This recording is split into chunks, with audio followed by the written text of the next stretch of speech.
Je vous invite à vous installer confortablement et à fermer les yeux. C'est peut-être pour vous la première fois que vous testez l'hypnose. Peut-être allez-vous ressentir une impression de relâchement, de bien-être ou de lâcher prise. Peut-être allez-vous finalement la considérer comme une parenthèse de bien-être que vous vous accordez, un moment de retour à soi, où vous avez décidé de ne rien faire d'autre que d'écouter ma voix. Et c'est aussi un moment où votre conscient va se mettre en pause, comme pour laisser l'inconscient faire tous les ajustements dont vous avez besoin. Car son travail est d'activer toutes ses ressources pour répondre le mieux possible aux sollicitations de votre quotidien. Et peut-être même à de nouveaux projets que vous pourriez déjà avoir en tête. Vous est-il déjà arrivé de vous poser des questions sur un projet, quelque chose à faire, et de ne pas savoir par quel bout commencer? Vous aviez en tête 1001 interrogations, puis vous avez décidé de ne plus y penser. Et c'est seulement quand vous avez fait tout à fait autre chose que, sans prévenir, des réponses vous sont venues en tête. On peut appeler ça l'intuition. J'aime beaucoup dire que c'est surtout lorsque l'on met notre cerveau en stand-by, en pensant à toute autre chose, qu'il allège le mental de toutes ces interrogations et se sent libre d'agir comme bon lui semble. Alors, l'inconscient se met en action et nous délivre toutes les réponses à ces questions si longtemps brassées.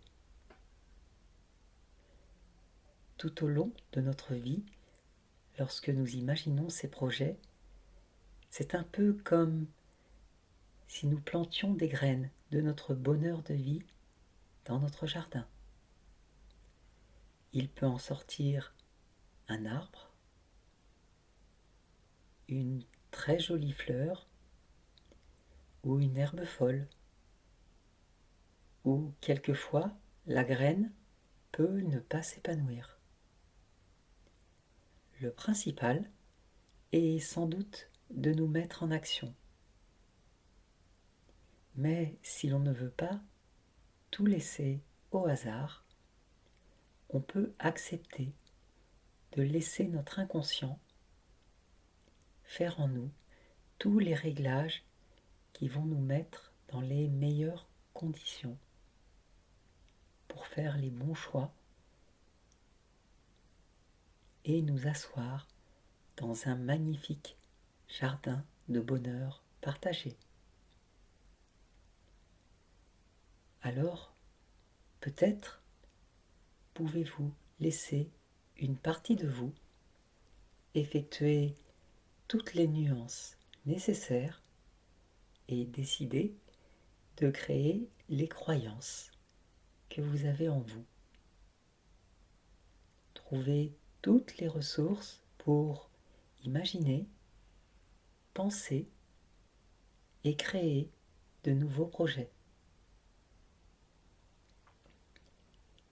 J'aimerais vous raconter l'histoire d'un homme qui, à la suite d'un burn-out, avait décidé d'effectuer un long voyage, comme pour se reconnecter à lui-même.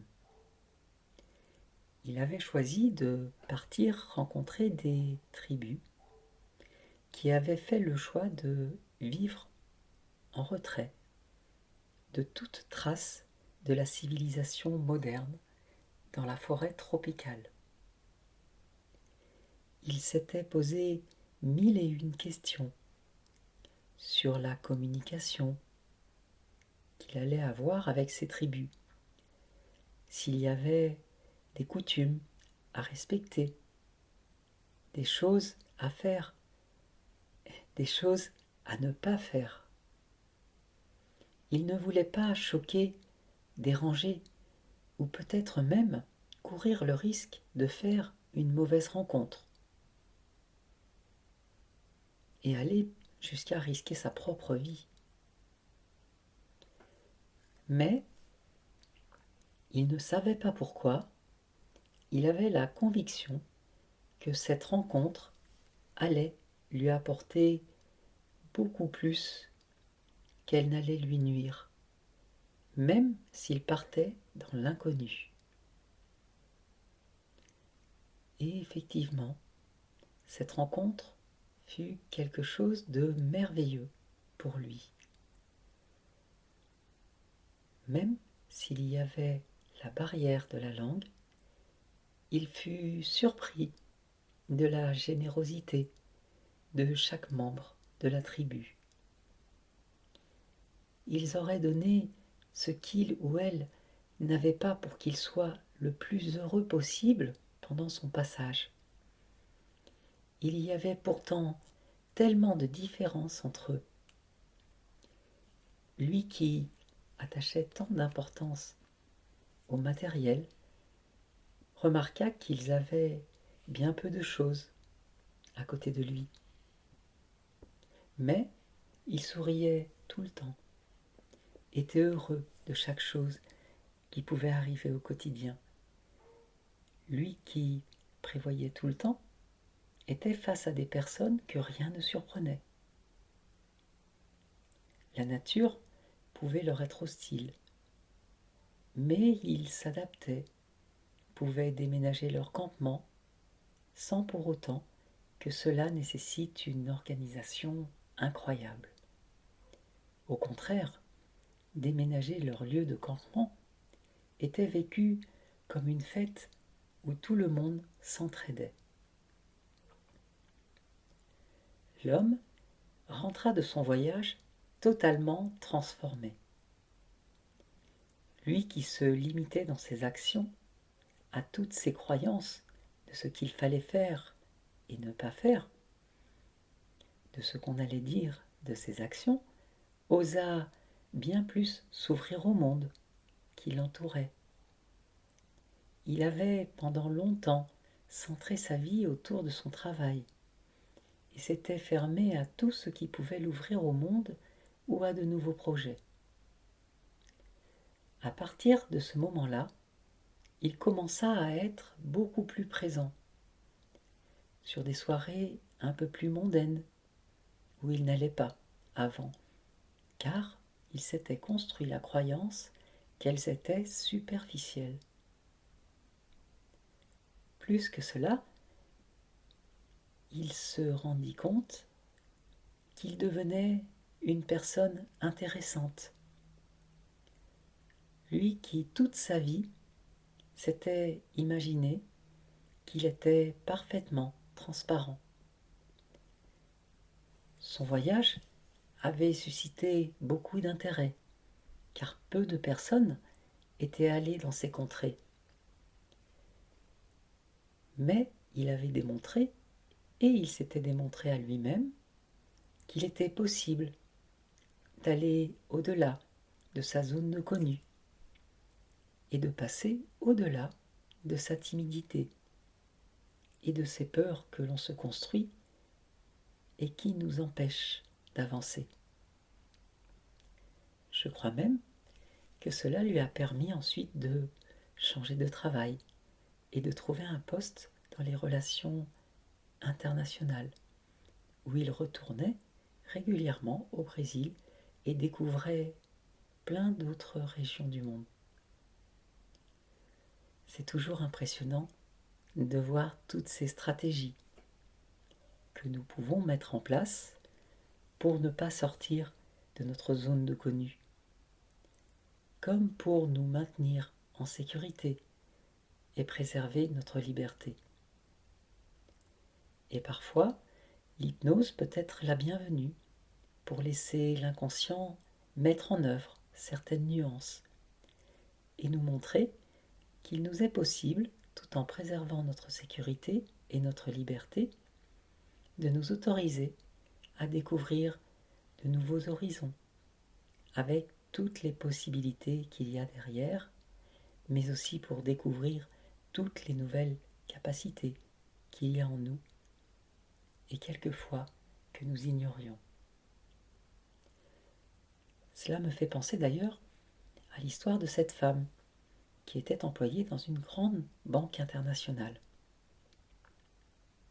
Depuis toute petite, elle rêvait d'être chanteuse de jazz et d'en faire son métier.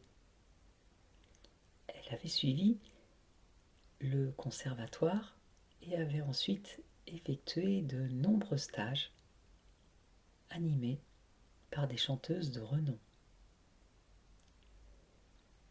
Et chaque fois qu'elle revenait de son dernier stage, sa décision était prise. Elle allait demander un congé sans solde d'1 an à son employeur pour se lancer dans cette grande aventure artistique.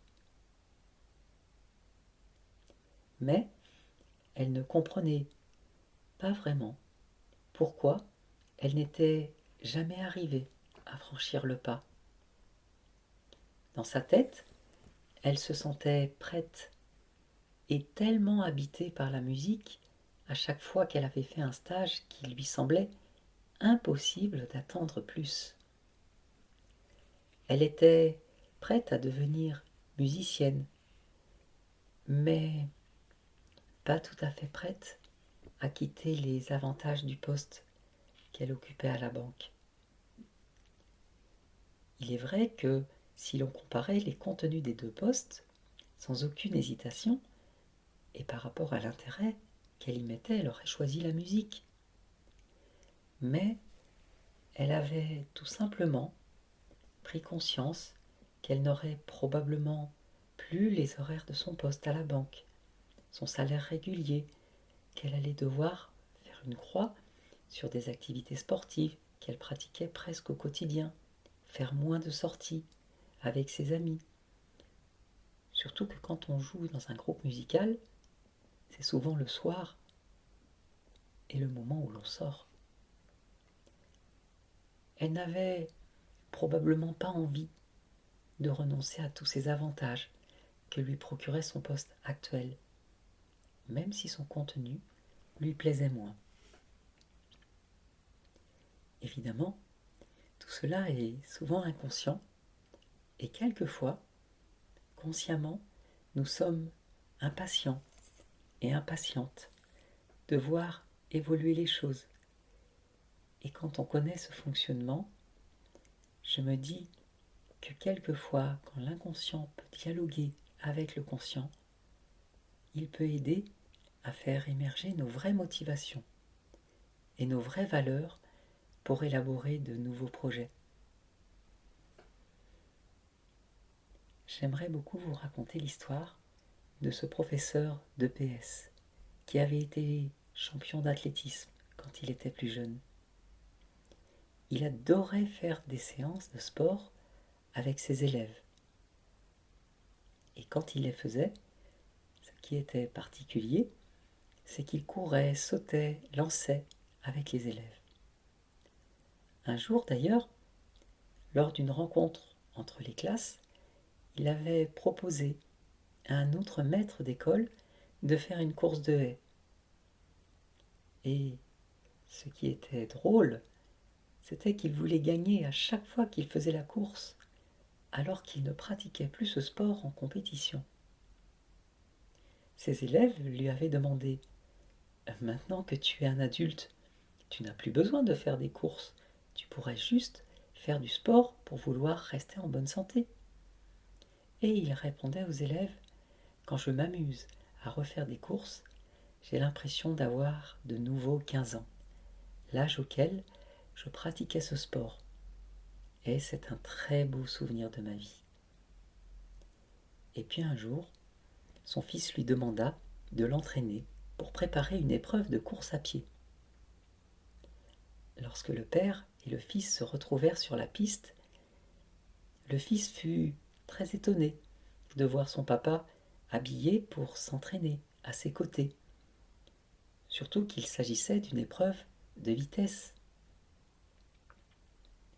Son fils aurait tout à fait compris que son père s'installe sur le côté de la piste avec son chronomètre, lui dise les distances à faire et lui donne des conseils sur sa manière de courir pour qu'elle soit la plus efficace et la plus performante possible. Alors son père lui dit : « Tu sais, c'est vrai que quand j'ai appris à courir vite, j'avais 25 ans de moins. Mais l'athlétisme, c'est un peu comme le vélo. Quand on sait faire, c'est pour toujours. Alors, tant que mon corps me permettra de faire du sport comme quand j'avais 15 ans, d'avoir les mêmes sensations, le même enthousiasme, la même envie de rire et de m'amuser, et en plus avec toi, je continuerai de le faire. » L'histoire raconte qu'ils passèrent des moments d'entraînement exceptionnels et que le fils obtint ses épreuves avec une grande facilité. Et finalement, quand on y réfléchit bien, avoir des projets, c'est quoi au juste ? C'est s'imaginer dans un avenir plus lointain, dans une situation différente, où l'on va peut-être apprendre quelque chose de nouveau, mais aussi où l'on aura sans doute réactivé plein de choses que l'on sait déjà faire. Et cette séance est un peu là pour ça, pour vous permettre de laisser ressortir toutes les ressources que vous avez déjà en vous, que vous avez peut-être mises de côté, mais qui vont vous accompagner dans vos nouveaux projets. J'aimerais pour terminer vous raconter l'histoire de cette jeune femme qui s'était engagée dans une association d'aide à des personnes qui avaient été victimes d'un séisme au Japon. Ce qui l'avait impressionné, c'est que toutes ces personnes qui avaient quelquefois perdu leur maison, leur profession, leur situation, ou même des membres de leur famille portés disparus, arrivaient à relativiser la situation, à garder une certaine joie de vivre, et même leur sourire. Elles avaient tout simplement conscience qu'elles étaient vivantes, que la vie leur avait donné cette chance de pouvoir recommencer, d'écrire une nouvelle page de leur histoire. Et ce qui était surprenant pour cette jeune femme, c'est qu'elle s'était imaginé leur être utile, en leur apportant tout cela. Mais quelque part, au fond d'eux-mêmes, elles avaient déjà toutes les ressources, dont une principale qui était l'amour de la vie, l'amour de soi, l'amour des autres. C'était leur moteur. Un jour où elle discutait avec un autre bénévole, elle lui demanda pourquoi il s'était engagé dans cette association d'aide, et celui-ci lui répondit : « Pour apporter de l'amour, car si tu regardes ces personnes, tu penses qu'elles ont tout perdu, mais elles ne pensent pas comme toi, car elles se sont entourées d'amour. Alors je ne sais pas de quelle nature seront vos projets, mais je vous invite à y mettre toujours une très forte dose d'amour. » Imaginez maintenant avoir écrit tous ces nouveaux projets que vous auriez stockés dans un dossier d'ordinateur. Vous décidez d'ouvrir ce nouveau dossier et de rouvrir chaque fichier. Vous reprenez connaissance de ces projets, vous les mettez à jour et vous êtes prêt ou prête à les mettre en œuvre. À partir de maintenant, vous avez tous ces projets devant vous et grâce à cette séance, vous avez découvert que vous avez déjà en vous de très nombreuses ressources pour les rendre concrets. Votre inconscient mobilise ces ressources et sait comment faire en sorte que vous puissiez vous épanouir dans ces nouveaux projets. Imaginez dans cet état que vous souhaitez que vous avez tout plein de nouveaux projets en tête et surtout la conscience que vous avez désormais toutes les ressources pour leur donner vie.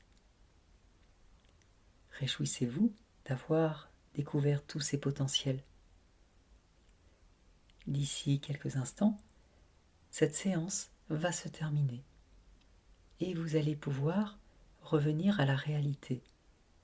Vous allez pouvoir rassembler toutes les parties de votre être.